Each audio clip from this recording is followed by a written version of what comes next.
সাবেক এমপি মুরাদের সাথে সাংবাদিক নিকোলের গোপন ভিডিও ফাঁস, তোলপাড় সারা দেশ। নির্বাচন বানচালে 50 প্রার্থীকে টার্গেট কিলিং করা হবে, জানালেন রাশেদ খান। উপদেষ্টা পদে থাকা ব্যক্তি নির্বাচন করতে পারবেন কিনা স্পষ্ট করলেন ইসি আনোয়ারুল। জাতীয় ঐকমত্য কমিশনের পূর্ণাঙ্গ প্রতিবেদন প্রকাশ। পুলিশের সাবেক যুগ্ম কমিশনার সহ 4 জনের দেশ ত্যাগে নিষেধাজ্ঞা। এতক্ষণ শুনছিলেন সংবাদ শিরোনাম, এবার বিস্তারিত। সাবেক প্রতিমন্ত্রী ও সাবেক এমপি মুরাদ হাসান এবং যমুনা টিভির সাংবাদিক রোকসানা আঞ্জুমান নিকোলকে নিয়ে একটি কথিত গোপন ভিডিও ফাঁস হওয়ার পর সারা দেশে ব্যাপক তোলপাড় সৃষ্টি হয়েছে। ভিডিওটি কোন উৎস থেকে এসেছে বা এর সত্যতা কতটুকু এ নিয়ে এখনো স্পষ্ট কোনো তথ্য মেলেনি। তবে সামাজিক যোগাযোগ মাধ্যমে দ্রুত ছড়িয়ে পড়া কয়েকটি ক্লিপ ঘিরে সাধারণ মানুষের মধ্যে তীব্র কৌতূহল ও বিতর্ক দেখা দিয়েছে। রাজনৈতিক অঙ্গন, মিডিয়া মহল এবং আইন শৃঙ্খলা রক্ষাকারী সংস্থাগুলোও বিষয়টি গভীরভাবে পর্যবেক্ষণ করছে। ভিডিওটিতে দেখা যাচ্ছে বলে দাবি করা ব্যক্তিরা গোপন এক কক্ষে ব্যক্তিগত আলাপচারিতায় লিপ্ত। যদিও ভিডিওর দৃশ্য অস্পষ্ট এবং শব্দের কিছু অংশ বিকৃত, তবুও অনেকেই অনুমান করছেন আলোচিত সেই 2 ব্যক্তি মুরাদ হাসান ও যমুনা টিভির সাংবাদিক নিকোল। এই ধারণা থেকেই ভিডিওটি মুহূর্তেই জনমনে উত্তেজনা সৃষ্টি করে। ভিডিওটি ফাঁস হওয়া মাত্রই তা ঘিরে নানা রাজনৈতিক ব্যাখ্যা তৈরি হয়। কেউ বলছেন এটা উদ্দেশ্য প্রণোদিত একটি চরিত্র হনন, আবার কেউ মনে করেন এটা অতীতের কিছু অমীমাংসিত বিতর্করই নতুন রূপ। উল্লেখ্য, মুরাদ হাসান এর আগে ব্যক্তিগত কথোপকথন ফাঁস হওয়া বিতর্কে জড়িয়েছিলেন। সেই ধারাবাহিকতা টেনে এনে অনেকেই পুরনো প্রসঙ্গ আবারও সামনে আনছেন। যমুনা টিভির অভ্যন্তরীণ সূত্রের কেউই এই ঘটনার বিষয়ে কোনো আনুষ্ঠানিক মত দিতে রাজি হননি। নিকোলের ঘনিষ্ঠ সহকর্মীরাও অনেকে বিষয়টি নিয়ে বিস্মিত, কেউ কেউ স্পষ্টতই বিব্রত। তাদের দাবি ভিডিওতে আসলেই নিকোল আছেন কিনা সেটা স্পষ্ট নয়, বরং বিভ্রান্তিকর। রাজনৈতিক মহলের প্রতিক্রিয়া আরও জটিল। সরকার সমর্থক কিছু ব্যক্তি দাবি করছেন এটি একটি পরিকল্পিত অপপ্রচার, বিশেষ করে যেহেতু ভিডিও প্রকাশের সময়টি সংবেদনশীল রাজনৈতিক পরিস্থিতির সঙ্গে মিলে গেছে। অন্যদিকে বিরোধী মতাদর্শের কেউ কেউ এটিকে উদাহরণ হিসেবে তুলে ধরে বিভিন্ন মন্তব্য করছেন। যদিও প্রমাণ ছাড়াই মন্তব্য করায় তাদের নিজেদের দল থেকেও সমালোচনা এসেছে। সর্বোপরি ভিডিওর উৎস, প্রেক্ষাপট, উদ্দেশ্য কিছুই পরিষ্কার নয়, তবুও এটি ঘিরে বিভ্রান্তি বেড়েই চলছে। এই ঘটনাকে কেন্দ্র করে সাংবাদিক সমাজেও দুশ্চিন্তা তৈরি হয়েছে। পেশাগত ও ব্যক্তিগত জীবনের নিরাপত্তা প্রশ্নে উঠছে। অনেকে মনে করছেন এই ধরনের বিতর্ক বা কেলেঙ্কারি প্রকাশের নামে কোনো সাংবাদিকের কাজ ও সুনাম নষ্ট করার চেষ্টা হলে তা পুরো পেশাকে ক্ষতিগ্রস্ত করে। ইতোমধ্যে ভিডিওটিকে কেন্দ্র করে ফেসবুক, ইউটিউব ও টিকটকে ব্যাপক আলোচনা চলছে।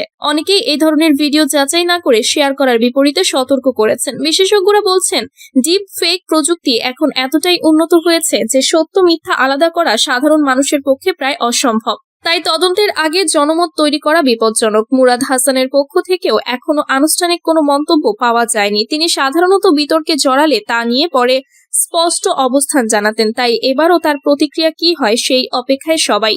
নিকোলের তরফ থেকেও কোনো বিবৃতি প্রকাশ হয়নি, তবে যমুনা টিভির অভ্যন্তরে আলোচনা চলছে যে বিষয়টি অনুমান ভিত্তিক হওয়ায় তারা তাৎক্ষণিক মন্তব্য এড়িয়ে চলছে। সব মিলিয়ে ফাঁস হওয়া কথিত এই ভিডিওটি বাস্তব হোক বা মিথ্যা, এটা ইতোমধ্যেই দেশের রাজনীতি, মিডিয়া, সামাজিক অঙ্গন ও সাধারণ মানুষের মধ্যে বড় আলোড়ন সৃষ্টি করেছে। এখন নজর তদন্তকারী সংস্থার দিকে। তারা যা সিদ্ধান্ত দেবে সেটাই নির্ধারণ করবে এই বিতর্ক কোন দিকে মোড় নেবে এবং দুজন আলোচিত ব্যক্তির ভবিষ্যৎ অবস্থান কিভাবে প্রভাবিত হবে। সত্য মিথ্যার নিশ্চয়তা ছাড়া চলমান এই উত্তেজনা যে সহজে থামবে না সেটাই এখন স্পষ্ট। গণ অধিকার পরিষদের কেন্দ্রীয় সাধারণ সম্পাদক রাশেদ খান বলেছেন, অভ্যুত্থানের পর নির্বাচন হচ্ছে। এই নির্বাচনে প্রত্যেক দলের প্রার্থীদের নিরাপত্তা দেওয়া সরকারের দায়িত্ব। তিনি বলেন, আওয়ামী লীগের এক ধরনের চক্রান্ত রয়েছে যে যারা নির্বাচন করার জন্য প্রস্তুতি নিচ্ছে এরকম 50 জন প্রার্থীকে টার্গেট কিলিং করা হবে। আমি এমন তথ্য পেয়েছি। আরো তথ্য পেয়েছি যারা প্রার্থী রয়েছেন তাদের গুপ্ত হত্যা করার প্ল্যান আওয়ামী লীগের রয়েছে। এভাবে নির্বাচন বানচালের চক্রান্ত তাদের রয়েছে। তিনি আরো বলেন, আগামী ফেব্রুয়ারি মাসের নির্বাচন কেউ বানচাল করতে পারবে না। আগামী ফেব্রুয়ারি মাসের নির্বাচন হবে এবং নির্বাচন আদায় করে নিতে হবে। সোমবার সন্ধ্যায় ঝিনাইদহের গোয়ালপাড়া বাজারে নির্বাচনী পথসভায় রাশেদ খান এসব কথা বলেন। তিনি বলেন, আমি যতটুকু জেনেছি বিএনপি বিভিন্ন পর্যায়ে যতটুকু আমার কথাবার্তা হয়েছে, তারেক রহমান তফসিলের পরপরই বাংলাদেশে আসবেন এবং তিনি বাংলাদেশের মানুষের যে আকাঙ্ক্ষা সেই আকাঙ্ক্ষা বাস্তবায়নে কাজ করবেন। বুলেট প্রুফ গাড়ি ক্রয়ের বিষয়ে সাংবাদিকদের প্রশ্নের জবাবে রাশেদ খান পাল্টা প্রশ্ন করে বলেন, এখন তারেক রহমানের কি নিরাপত্তা লাগবে না? শহীদ প্রেসিডেন্ট জিয়াউর রহমানকে যেভাবে হত্যা করা হয়েছে, আজকে যদি তারেক রহমান একই ধরনের নির্মম পরিণতি ভোগ করতে হয়, তাহলে এই বাংলাদেশ নিয়ে যে ধরনের ভারতীয় ষড়যন্ত্র, বিভিন্ন বিদেশি চক্রের ষড়যন্ত্র হয়েছে, সেগুলো সফল হয়ে যাবে। সুতরাং তার নিরাপত্তা গুরুত্বপূর্ণ। সেই নিরাপত্তা বিবেচনা করে দলের পক্ষ থেকে বুলেট প্রুফ গাড়ি ক্রয় করা হয়েছে। আমি মনে করি এখানে কোনো অন্যায় নাই, বরং তার নিরাপত্তা নিশ্চিত করা আমার, আপনার, আমাদের সবার দায়িত্ব। অন্তর্বর্তী সরকারের উপদেষ্টা পদে থেকে কেউ জাতীয় সংসদ নির্বাচনে অংশ নিতে পারবেন না, এমনকি ভোটের প্রচারেও অংশ নিতে পারবেন না বলে জানিয়েছেন নির্বাচনী কমিশনার মোহাম্মদ আনোয়ারুল ইসলাম।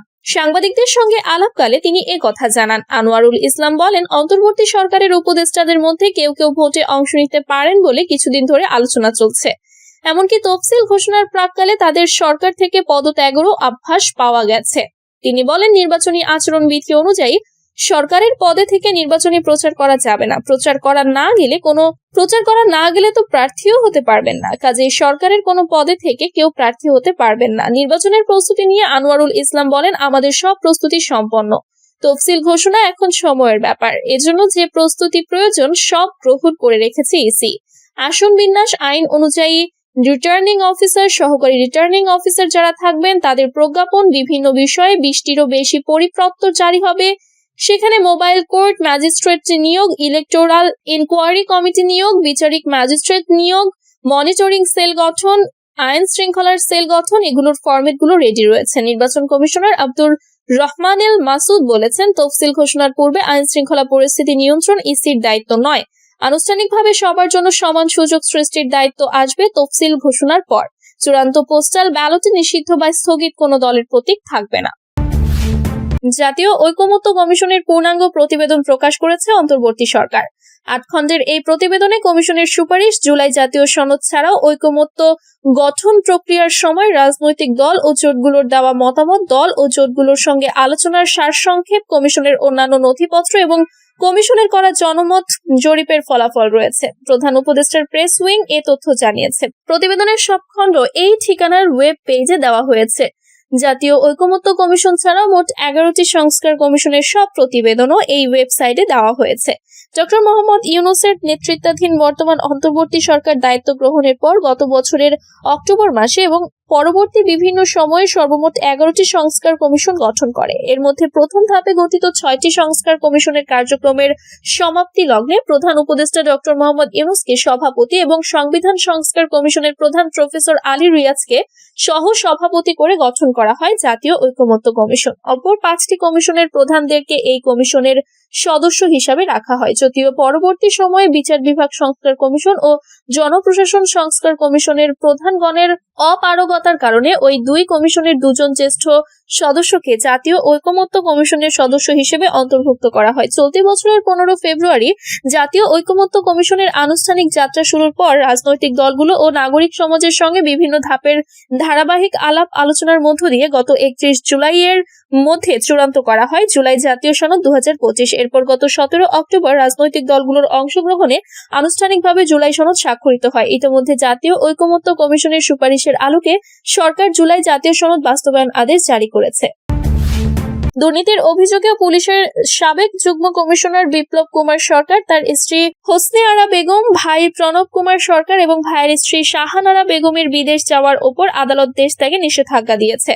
ঢাকার মেট্রোপলিটন সিনিয়র স্পেশাল জজ আদালতের ভারপ্রাপ্ত বিচারক মোহাম্মদ কামরুল হাসান খান এই আদেশ দেন। বিষয়টি নিশ্চিত করেছেন দুদকের জনসংযোগ কর্মকর্তা উপপরিচালক আক্তারুল ইসলাম। দুদকের পক্ষে সংস্থার সহকারী পরিচালক রাসেল রনি এই নিষেধাজ্ঞার আবেদন করেছিলেন। আবেদনে বলা হয়েছে, বিপ্লব কুমার সরকার ও তার পরিবারের সদস্যদের বিরুদ্ধে সরকারি চাকরির সুযোগ নিয়ে ঘুষ ও দুর্নীতির মাধ্যমে অবৈধ সম্পদ অর্জনের অভিযোগ আছে। তাদের নামে এবং তাদের স্বার্থ সংশ্লিষ্ট ব্যক্তিদের নামে থাকা 21টি ব্যাংকের 325টি হিসাব, 2টি আর্থিক প্রতিষ্ঠানের 3টি হিসাব এবং 7টি ব্রোকারেজ হাউসের 13টি হিসাব মিলিয়ে মোট 341টি হিসাবের মাধ্যমে 30 কোটি 72 লাখ টাকা জমা এবং 30 কোটি 13 লক্ষ টাকা উত্তোলনের তথ্য পাওয়া গেছে। এই ঘটনায় মানি লন্ডারিং প্রতিরোধ আইনের আওতায় তদন্ত চলছে। অভিযোগ অনুযায়ী বিপ্লব কুমার সরকার ও সংশ্লিষ্টতা দেশের বাইরে যাওয়ার চেষ্টা করছেন, তাই সুষ্ঠু তদন্তের স্বার্থে তাদের বিদেশ যাত্রা বন্ধ করা জরুরি বলে আদালত বিবেচনা করেছে।